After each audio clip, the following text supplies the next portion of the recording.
Hi everyone, it's Michelle from Country Morning Creations, and I am here with a flip through of a journal plus all the little extra things that go with this. So this is actually a naked journal. I have not put any ephemera in it, no pockets, no anything, because it comes with all the stuff to do it yourself. So instead of getting a journal that may have a pocket where you didn't want it, or not the right pieces of ephemera, this gives someone the opportunity to actually take this journal and customize it to however they want.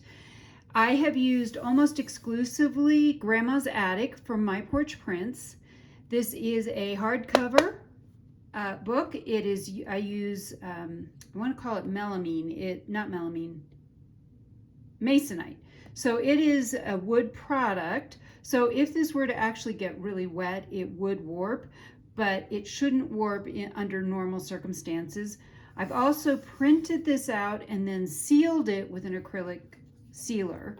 This is my favorite linen that I've covered the spine. It is a 1.5 inch spine.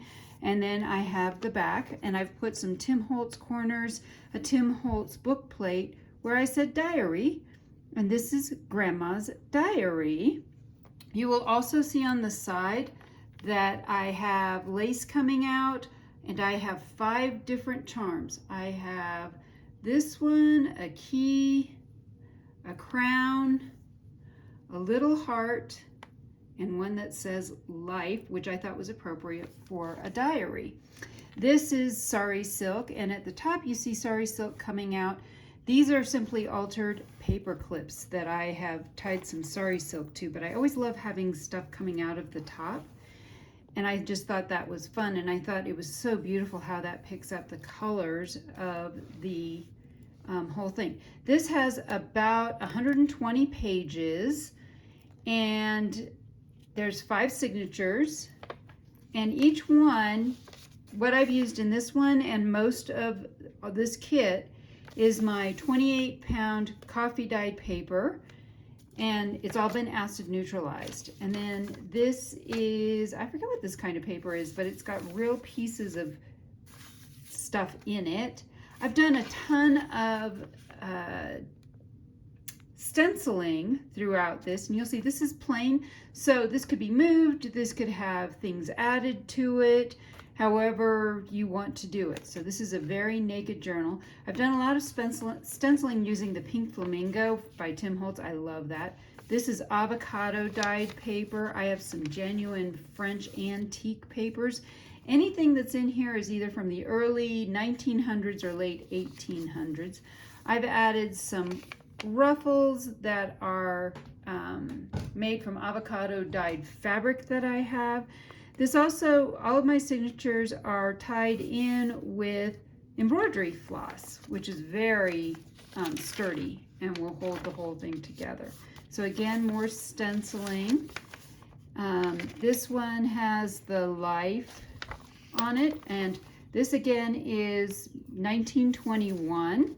Some very old stuff that I thought Grandma might have.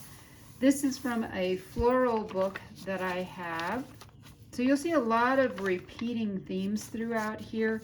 Stenciling, this is the other half of that piece of ledger. This is the crown. This is avocado dyed, avocado dyed index card.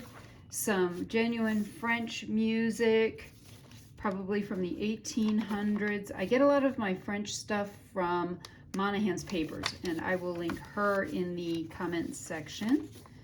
More of this gorgeous avocado dyed fabric that I've done some laces out of, or some ribbon out of. And then of course I have another, this is a French receipt, 1931, so not quite as old as the other stuff. And this is some acid neutral coffee dyed tracing paper, so there's a little bit of crinkle. More stenciling, and the stenciling is just randomly throughout here. There wasn't really a specific rhyme or reason. Look at this paper. I love that paper. Of course, a doily, and this is out of a typewriting book from about the 1930s. More of these altered paper clips, and that is the back of this book. But if you grew up on Ginsu knives, you'll know what I'm talking about when I say, but wait, there is more. I actually have more journals to go with this. So I have this journal and I have this journal. These are both, this is pocket size. This could just go in your purse. This one's bigger. It can be used for a separate journal. You can tuck it inside, whatever you want. So this one is literally this cute polka dot paper that I have. This was done a while ago, so this was not done on the 28-pound paper. This is regular 20-pound, and it's not acid neutralized. However, for just taking notes, it'll be just fine. This one, I've added some lace, and this one is all the 28-pound coffee dyed paper. And again, stenciling throughout the whole journal just to give it a little bit of pretty. But what I love is I can personally write over this and it won't be an issue. And this heavier weight paper also is fountain pen friendly. It will show through a little bit, but it's not going to, most likely it's not going to actually bleed through.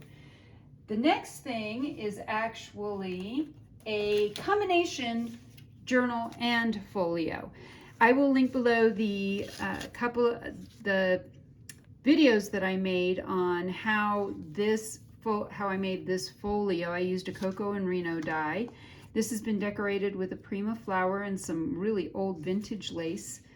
And you'll see that I've used a hole punch for the envelope part. So this was part of an envelope challenge. I decided that instead of just making it an envelope though, I wanted to make it a journal. And what's nice is because this is simply tied in, this can either be removed completely, or when this paper gets filled up, it can be then completely changed out and you can add your own paper into it. This comes stuffed with quite a few things. Some of it has been backed with coffee dyed paper.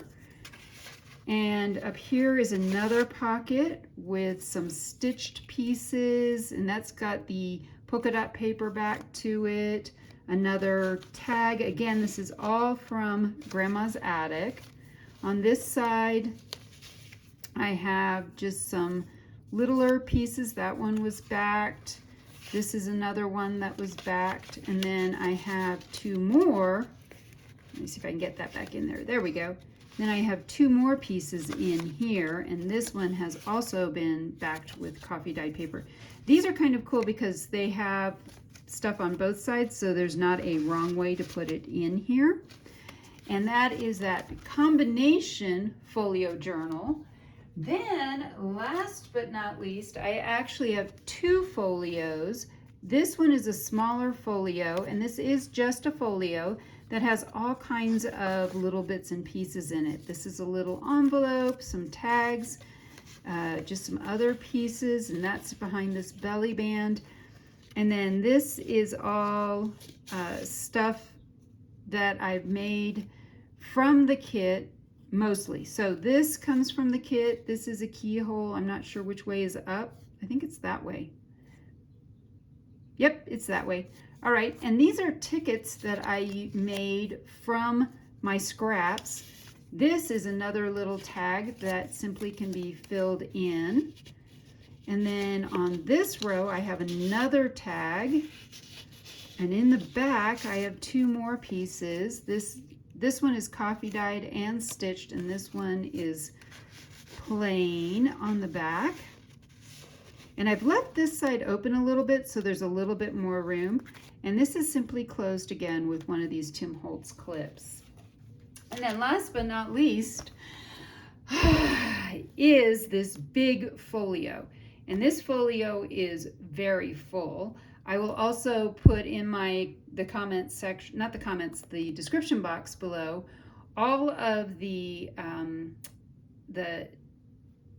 tutorials that I did doing the craft with me. So you'll see on the front I have some, I think that's linen, and a ticket and a tag and a butterfly and some prima flowers and some lace. And then on the back, I've decorated with more lace and some more layering, and it's all closed with a ribbon. Now this ribbon comes completely off, so you can get that out of your way when you're using it. And when you open it up, the first thing is on this page, I have some rather large pieces tucked into this tuck spot. And this is a large pocket. On this side, again, stuffed folio. So all of this stuff can be moved over into the journal or left in the folio. Let's check out what's in this first pocket. This first pocket has some tickets and a kitty cat, a tag, 2 tags actually, and this is just a journaling card. Behind all of that is some more of the printouts. I just printed everything out from the kit. So literally, I think everything in the Grandma's Attic kit I have printed out and we're using. So backed with coffee dyed paper. Some of them have been stitched. Most of these have been backed with coffee dyed paper.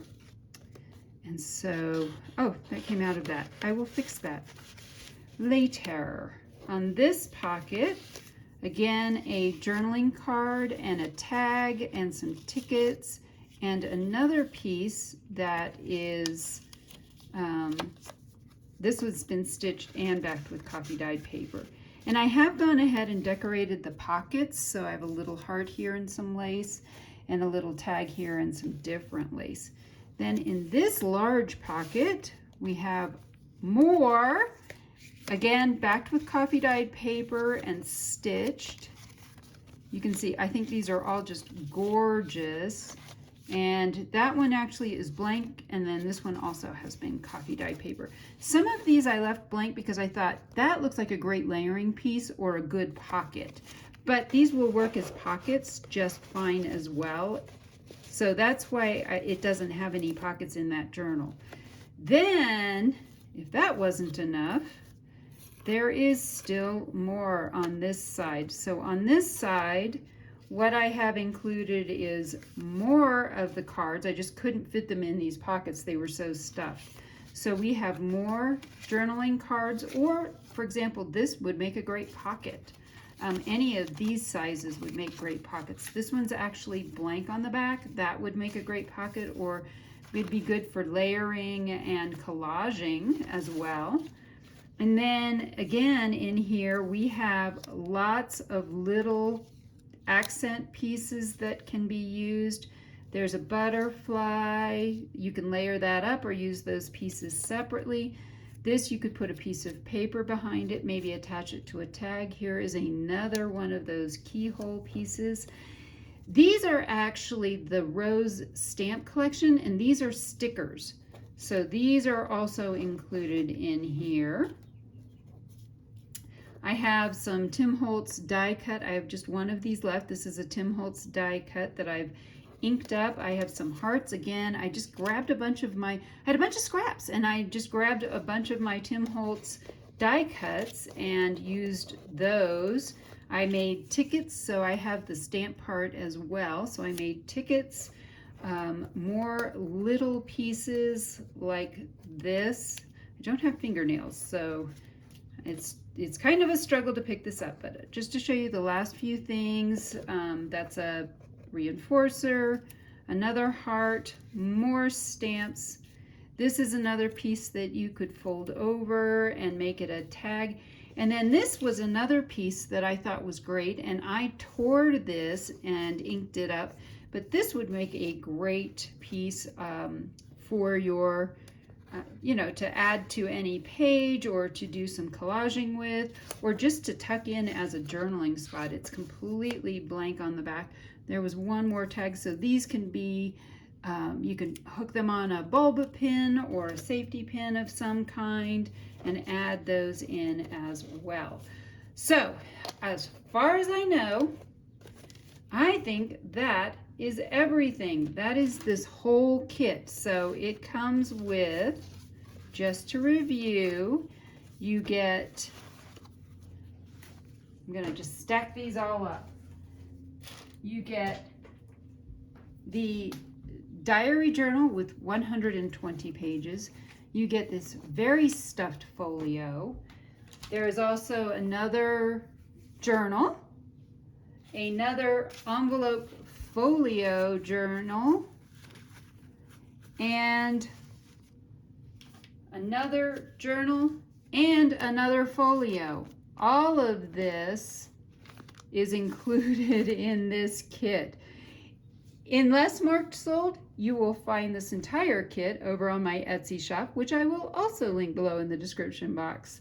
I hope you've enjoyed taking a look at this entire kit of Grandma's Diary, and I hope I've inspired you to be creative today.